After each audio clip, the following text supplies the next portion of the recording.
Hello students, welcome to lecture number 7D. Now in this lecture we are going to see how to solve some problems, that is how to differentiate some inverse trigonometric functions. So here are these questions which I am going to solve for you. There are 9 questions here. You can see differentiate with respect to x. So tan inverse of log x, cot inverse of 4 raised to x, all these problems we are going to differentiate. Let's start with first one. So here we have y equals to tan inverse of log x.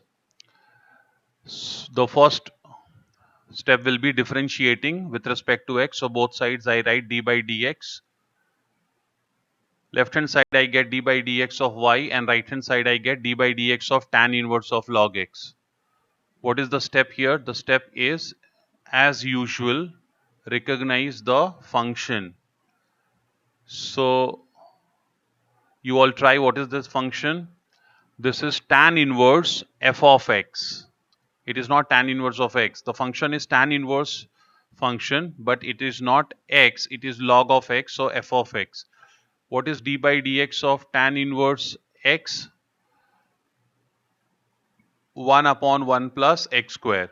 So if in place of x I have f of x, what will happen? Here I will have f of x, and I will also have d by dx of f of x. Okay. So here derivative will be d by dx of tan inverse of log x will be 1 upon 1 plus log x square into d by dx of log x, and that is equal to 1 upon 1 plus log x square into 1 upon x. So this x is written multiplied. So this x I write here as a factor, and that's the answer. The next one is y equals to cot inverse of 4 raised to x. So I write once again differentiating with respect to x, and here recognize the step. What is the recognize the function? What is the function? Cot inverse. But once again it is composite function. We do not have cot inverse of x. We are differentiating with respect to x, but the variable here for cot inverse x is 4 raised to x, that is f of x. So it is composite function. So its derivative will be minus 1 upon 1 plus f of x square into d by dx of f of x. And what is f of x? F of x is 4 raised to x. So this power 2 will multiply with this. When you have power of power, then the power gets multiplied. So you will have 2x, 4 raised to 2x into d by dx of 4 raised to x is 4 raised to x into log 4, and that's the final answer here. You got this as final answer. So final answer will be minus 4 raised to x log 4 divided by 1 plus 4 raised to 2x. Or you can write this as 4 square the whole raised to x, that is 8 raised to x, minus 4 raised to x log 4, and 1 plus, you can also write this as, this will become here, you can write this as 4 raised to 2 the whole raised to x. So it will become, I'm sorry I said 8, it will be 16 raised to x.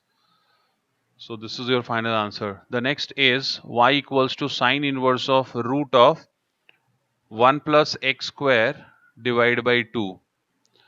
Sine inverse of root of 1 plus x square divided by 2. So what I do, I write this as y, then I differentiate with respect to x. You can write, instead of writing full differentiation, we can write just di double f dot. It is understood, differentiating with respect to x. So d by dx of y and d by dx of sine inverse of this thing.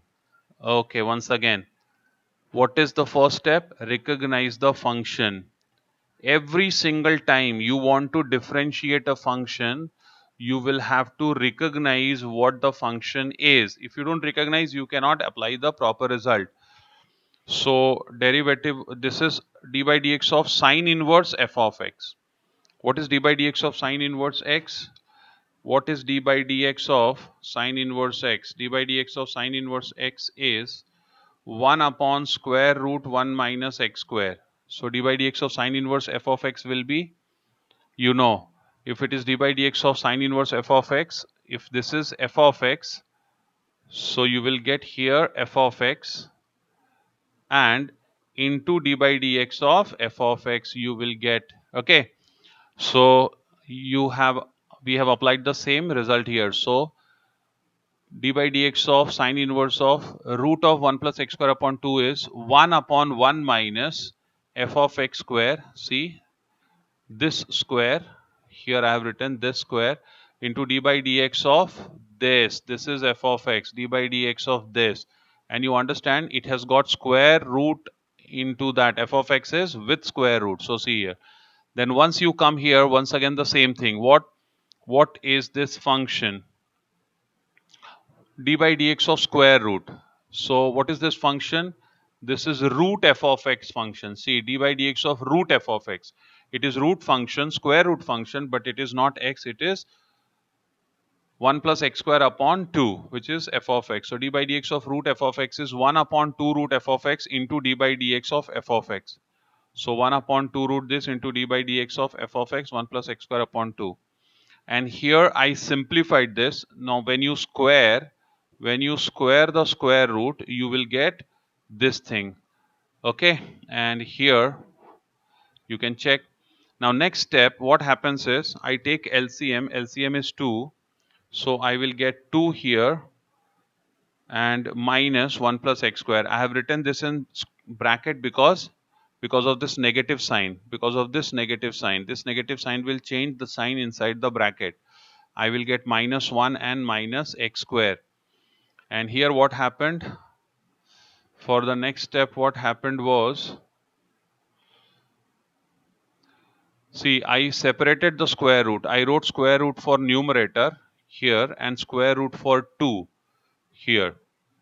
Okay, so this is simplified, and in this it is 1 plus x square, 1 plus x square upon 2.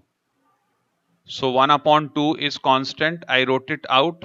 This 2 in the denominator is a constant. So 1 upon 2 will come out, and then d by dx of 1 plus x square I will get. I have written derivative of this directly. Now we have reached to a stage where we can write these all directly. So d by dx of 1 is 0 plus d by dx of x square is 2x. So 0 plus 2x is 2x. I got this.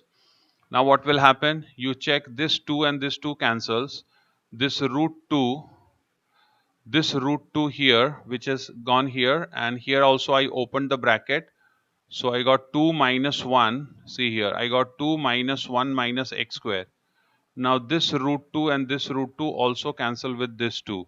So final answer which I get is x, this x into 1 is x, and square root of, here I get 1 minus x square under square root and 1 plus x square under square root. What happens next is I write the common square root. So I get under 1 square root, I will get 1 minus x square into 1 plus x square. And this will become a minus b into a plus b, a square minus b square. So 1 square is 1 and x square is x raised to 4. This is final answer that you get. Then we have the next question. Next question is y equals to sine inverse of x raised to 3 by 2. Once again, I write d by dx both sides, differentiating with respect to x. I have this function to be differentiated, d by dx of sine inverse of x raised to 3 by 2. This is which function, students? This function is sine inverse of f of x function. Which function is this? This is, recognize the function. Recognize the function. The function. Which function is this, students? Sine inverse function, but it is not sine inverse of x. It is sine inverse of f of x. So 1 upon square root of 1 minus f of x square into d by dx of f of x. Now when you differentiate this, see, you got power 2 for x raised to 3 by 2. So this 2 and this 2 will cancel. This 2 and this 2 cancel when the power gets multiplied. So you get x cube here, and this is d by dx of x raised to n. that is n x raised to n minus 1. So 3 by 2 x raised to 3 by 2 minus 1. 3 by 2 minus 1 is 1 by 2. Here I have written, and you got the final answer. Here it is, final answer. Then we have next question, cos cube cos inverse x cube. Now you know, students, if I have cos cube theta, then I can write this as cos theta the whole cube. The same thing I did here. It is cos cube of this thing. This is theta. This is angle for cos. So I wrote cos of cos inverse x cube the whole raised to 3. You understand this? Once again, you can check this out. Once again, you can repeat this. Cos cube theta. This part is theta. So cos cube theta is cos theta the whole cube. So that's what I have written. Now once I write this, see what it becomes. It becomes cos of cos inverse. Now we have already done the result for trigonometric function, wherein it says if I have cos of cos inverse x, then it is equal to x. So here cos of cos inverse x cube, I am left only with x cube. So this whole thing gives us x cube, and then I have got power 3 here. So x cube the whole power 3 is x raised to 9. Then I differentiate with respect to x, and when I do that, what I get is, when I do that, I get d by dx of y equals to d by dx of x raised to 9, and that is 9 into x raised to 8. This is your final answer. Okay, you can repeat the video once again and check everything that I solved.